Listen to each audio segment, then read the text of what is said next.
Welcome into the Catholic Catechism on Freemasonry. This is a lecture series on Freemasonry through the lights of Catholicism. I'm your instructor. I'm David L. Gray, Master of Arts in Theology, and we begin in the name of the Father, and the Son, and the Holy Spirit. In this third session of this lecture series, we're going to take a look at the objective is to demonstrate how Freemasonry is a syncretic fraternal religion according to what Freemasonry says about itself and the path of salvation that it conveys through its degrees upon its candidates. And these are what I call sacraments. So what we'll talk about in this lecture series, and please download the PDF PowerPoint. So here's the structure of this lecture. One, the cheat sheet, right? My first two quick proofs that Freemasonry are religion. You can just take these and just use them really quick. But then we'll go into what Freemasonry says about ourselves on his website. You go to any Masonic website, they sell Freemasonry is not a religion, and here's why. So the not a religion argument from Freemasons, despite the fact that, as we saw in our first lecture series, according to its own constitution, it is a universal religion by which all men can agree. That's what it says about itself. But we'll go through their arguments, the not a religion argument from the Freemasons. And then what we'll do is we will also go to the contrary. I'll respond to those. They're not a religion. All right. I'll respond to their self-definition. To the contrary. This is what Freemasonry is, especially from a Catholic perspective. And then these are the sacraments of Freemasonry. And then we'll touch on briefly the legend of Hiram Abiff. We'll go into the legend of Hiram Abiff more when we get to the philosophy of the Master Mason degree. But that is the lecture series for today. So here's my quick cheat sheet for you. Number one, Freemasonry is a religion. Well, it's a duck, right? It's a duck because it quacks. It walks like a duck, talks like a duck. It's a duck, right? So, number one, the arguments of religiosity, right,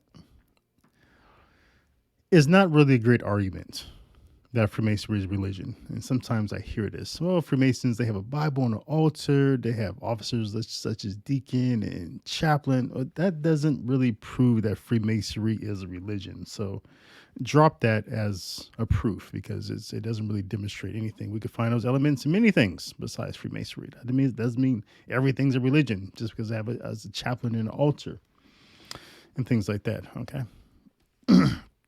Rather, the plainest evidence of Freemasonry being a religion is the founding document. Again, Anderson's Constitution, the Mother Grand Lodge, the premier Grand Lodge of England, explicitly calls it a universal religion, the center of union by which all men can agree.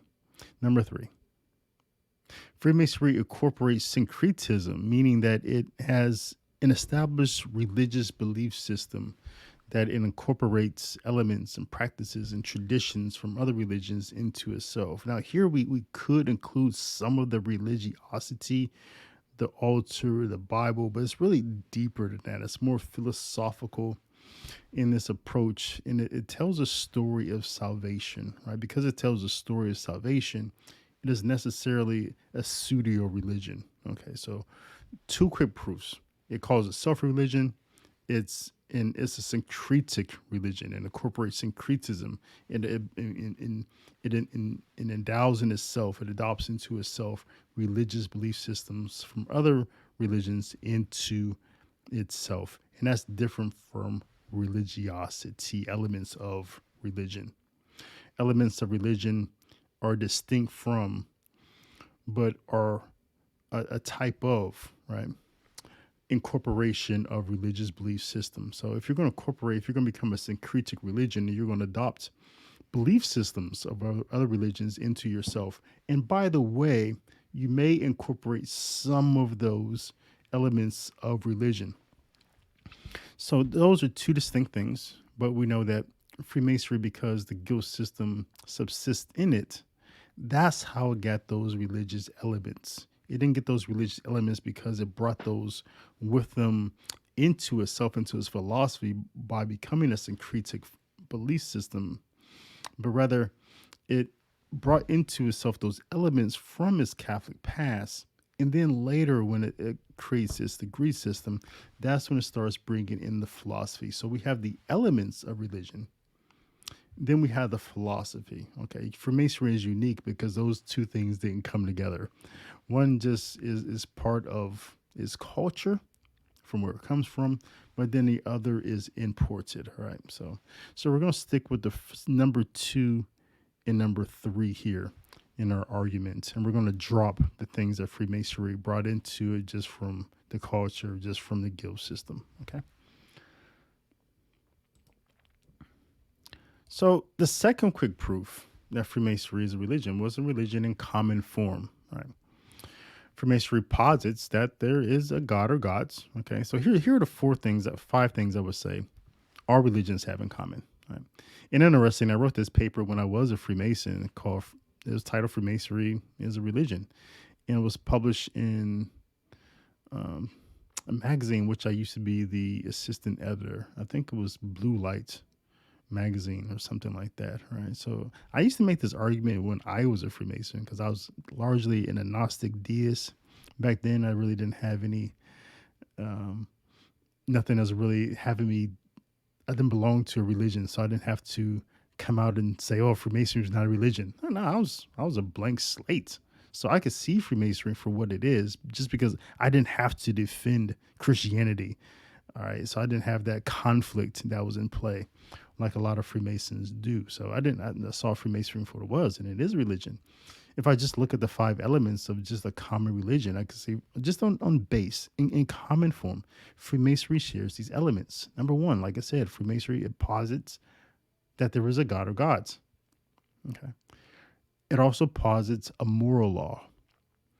These are the things that Freemasonry believes that these are the things you should do and should not do.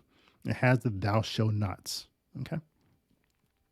Number 3, it offers sacraments or the means for its members to draw nearer to God or gods, or the means for their personal betterment.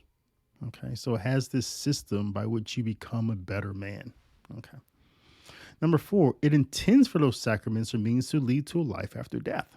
Okay. So it would be one thing for an organization to say, oh, there is a God. Here's how you are to live your life. Here's your thou shalts and thou shalt nots.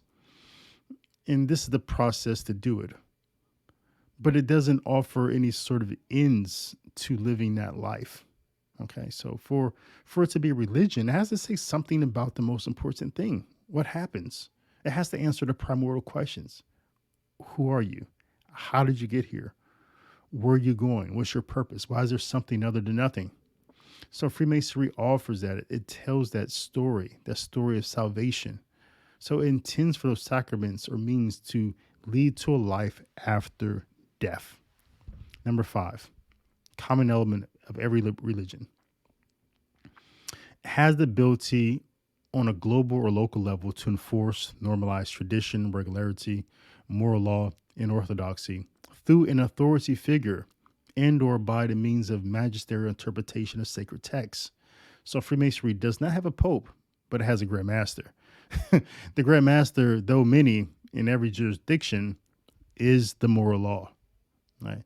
He is the normalizer of tradition. He enforces the law. He enforces the orthodoxy. He is the keeper of the tradition. Okay. So it has this magisterial authority, this teaching office in every jurisdiction, and he's called the Grand Master. Okay. And Freemasonry has a history of enforcing its regularity, right? This language that it uses. Oh, you're regular, you're not a regular. You have the charter, you don't. Oh, if you don't do this right, if you stop telling the story of Hiram Abiff or you start accepting atheists, we'll strip from you your regularity, your charter. So it has this authority to enforce its tradition, its moral law, its sacraments. If a Grand Lodge calls itself no longer offering the 3 degrees but just 1 degree, well, guess what? It's no longer Grand Lodge. It won't be recognized by any other regular Grand Lodge, right? So it has all the elements of a religion in um, quite a dogmatic religion on every level. Even your continental Freemasons, who will not call themselves, they will call themselves a dogmatic. Oh, that just because they don't they um, try to flush out religious elements. Um, but just by saying that you flushed out religious elements, such as saying that you can be atheist and be a continental Freemason, that does not no longer mean you're not religion. In fact, it's more evidence that you are religion because you've become more pure in your approach. You flushed out some elements of syncretism and really formed in yourself a whole new thing. So every argument that Freemasons can present to say that we're not a religion really fails. Just these 2 quick tests, these 2 quick proofs that we've given it. Again, you say you're religion, therefore you are. Right. You self-identify as a religion in your own constitution. Second, you're incorporating elements of other religion. And 3, we're looking at every other religion throughout the known world, mainstream religions, and we're seeing, oh, they all have 5 things in common. And guess what? You have those things in common with them as well. But despite that, Freemasons will argue. You go to any of their website, they'll say these things that um, that from the Freemasons' point of view.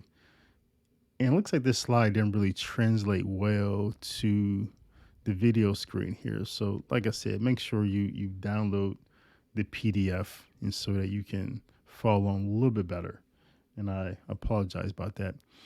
But the first thing that Freemasons, so from the Freemasons' perspective, they'll say that Freemasonry does not have a dogma. These are the 5 things they'll say why Freemasonry is not a religion. First, they'll say, well, Freemasonry does not have a dogma or a theology. They'll say Freemasonry does not have a magisterium to enforce orthodoxy.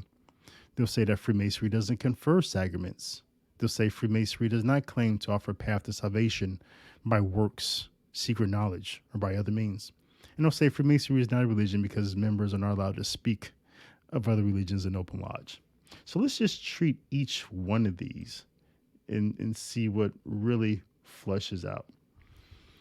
So the first one here, Freemasonry does not have a dogma or a theology. To the contrary, Freemasonry does profess a named God, who they call the Grand Architect of the universe. This syncretic God, right? And we'll talk more about this in the first degree, but you should know that, as we saw in Anderson's Constitution, Freemasonry calls every other one's religion their personal opinion. Right? Leave that out because of the conflict at that time. Again, you had a lot of conflict in the Guild Lodge with the onset of Protestantism. A lot of division, a lot of animosity. So the answer Freemasons came up with, okay, we're no longer just going to talk about religion. We're going to deal with that. We're just going to deal with the one thing we can agree. And we can agree on this, that there is a God. And we're going to call him the Grand Architect of the universe. And that Grand Architect of the universe, it obligates its members to refer to their God as. So when you're in a lodge, you don't refer to God as Christ or Adonai or Allah or anything. God is the Grand Architect of the universe. If you're praying in a lodge, you in your prayer and you speak of a Grand Architect. May the Grand Architect bless us. Things like that. So it does have a God. And it thinks of it as God in the same way as any other pagan religion. Okay, there's these demigods. You call them Jesus. You're gonna call them Allah, the Lord, whatever monotheistic religion you're coming. Okay, those are the gods. Those are your personal opinions. But Freemasonry, we have the Grand Architect of the universe. He's the builder of the entire universe. So, to the contrary of this argument, Freemasonry doesn't have a dogma or theology. Theology is an understanding of God. That's what the word means. It's a study of God. And it's dogmatic, which means that um, this is without question. This is axiomatic. This cannot be questioned. So it cannot be questioned that there is a grand architect of the universe, and the understanding of him as the builder is a theology. Moving to the next one. So they would argue that Freemasonry is not a religion. Again, because Freemasonry does not have a magisterium to enforce orthodoxy. To the contrary, Freemasonry has a moral law that obliges all of its members to obey. It's called Masonic conduct. And if you break from Masonic conduct, you can be expelled or suspended. So it does enforce orthodoxy. The consequence of not obeying Masonic moral law may lead to either suspension or expulsion from the following: the summary judgment of a Grand Master or by a trial from a lodge. Also, Grand Lodges act as a magisterial body through which they enforce tradition, regularity, and moral law. In orthodoxy, through the mechanism of granting or withdrawing recognition from other Grand Lodges. So, quite to the contrary. It does have a magisterium. He's called a Grand Master. And it does enforce orthodoxy, not only with his members with Masonic conduct, but also imposes the nomenclature of regularity or irregularity on any Grand Lodge that it chooses to. Like I said, if a Grand Lodge breaks from the tradition, such as we said in a previous lecture, the Grand Orients of France, recognizing lodges of saying that you don't have to be a Caucasian person to be a Freemason, or you don't have to be you don't have to be a monotheist to be Freemason. The Anglo Freemasons saw those things and they said, no, you're no longer regular. So it enforces the orthodoxy. So this is a lie spoken of by the Freemasons. Freemasons will say Freemasonry doesn't confer sacraments.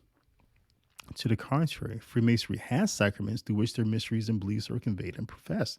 Sacraments are the means by which tradition is carried down. It's the mechanism.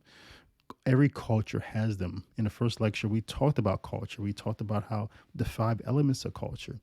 And we talked about how if you have a culture, it has to have traditions, and it has to have a means to pass down those traditions, right? These are the sacraments. And that's what Freemasonry does. It conveys its culture through the degrees from one generation to the next. It passes it down. And so it does have sacraments, and these sacraments do lead to, they profess, makes a good man better, leads to a better life, helps you to discover the secrets, the true secrets of a Master Mason, how to do your work. So to the contrary.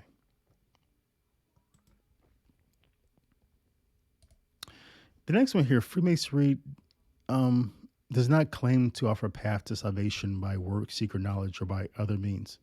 To the contrary, through the working tools conferred on the initiated through their sacraments, Freemasonry offers a path and means of self-improvement by which its members will be better enabled to reach an afterlife. So clearly, the teachings of Freemasonry are saying that if you just follow these working tools, and do these things, if you apply the square and compass to your life, you can you'll be a better person. And this is secret knowledge, is particular knowledge conveyed only to Master Masons themselves, into apprentice and their initiates. Okay, this isn't information that they consider public, right? And if you obtain this information, they don't consider you to be regular. And they consider you to be a cowan. They consider you to be an eavesdropper. And so this is secret knowledge, or by any other means, they say. So this is quite a contradiction of the reality of what Freemasonry is doing through its sacraments. Okay, so it may not always use the terms dogmatically, such as heaven and hell, But it does speak of places like a celestial lodge. It does speak of, through this legend of Hiram Abiff, it speaks of an afterlife, right? A great beyond. Okay. When it talks about the level, it speaks of the level of time. So it uses all this language of this future destination, making yourself a stone worthy to fit into the building of King Solomon's temple. So it uses all this these terms that point to that there is an afterlife. And so, because there is an afterlife, there must be some purpose of doing the work of Freemasonry, of this building, of living your life a certain way. Freemasonry isn't just saying if you apply the square to your life, it doesn't do anything ultimately. No, it makes you this better man so that you can reach this eternal place. It has Masonic burial rites. It buries its own members, and in these burial rites, it speaks of an afterlife. So Freemasonry here is just being intentionally sophistic. Um, it's playing on the idea that people are stupid of thinking this degrees doesn't lead to something better. Um, and so yes, it's although it is self-determinationism, right? It does reject the idea of grace. It is Pelagianism reinvented. It does say that you don't need to pray to God or to ask for God's grace to be a better person, to know how to use a compass in your life. It doesn't say that. But that doesn't mean that it's not a religion. And that doesn't mean that it does not believe in an afterlife. The belief of grace, an afterlife doesn't necessitate a belief in grace or a belief that you need help. So just because Freemasonry is offering self-determinism, and self-improvement and Pelagianism, this idea that you can do it alone and reach afterlife alone, it doesn't mean that it's not a religion. In fact, it means that it's just like many other religions. Okay, we could say something similar about Freemasonry that we would say about Islam or other religions. So, to the contrary.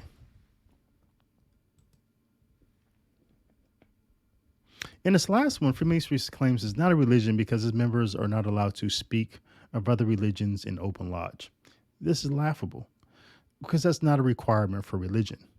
That's like saying Catholicism is not a religion because a priest never speaks about Protestantism during his homily. The priest would do a good thing not to speak of a heresy during his homily. Or that Islam is not religion because the Imam never mentions Judaism. No, the Imam would be doing a good thing if it didn't mention what it considers to be an offense against Allah during Juma. Okay? So the fact that Freemasonry in its constitution, Anderson's constitution, call those other things opinions, and that historically that these were divisive things, politics and religion, and it decided to squash all that and decide to pursue harmony by a path of indifferentism towards religion, doesn't mean that's not a religion. It just means that's indifferent towards religion, and it finds itself, as it says in its constitution, the superior religion, the universal religion by which all men agree. Why would it mention other religions? It's above all religions according to its own constitution. So, to the contrary, again.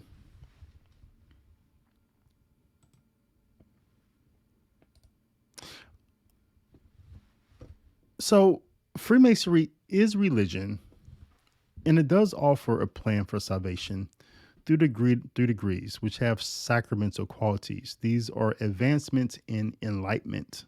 It is further instruction. It passes down the tradition. It's what every Freemason has in common with every other Freemason, right? Just like every baptized person has the same thing in common with every other baptized person. Every married person has received the same sacrament of holy matrimony. These are the traditions. These are the sacraments. Every religion has them. Every culture has them. These traditions they pass down.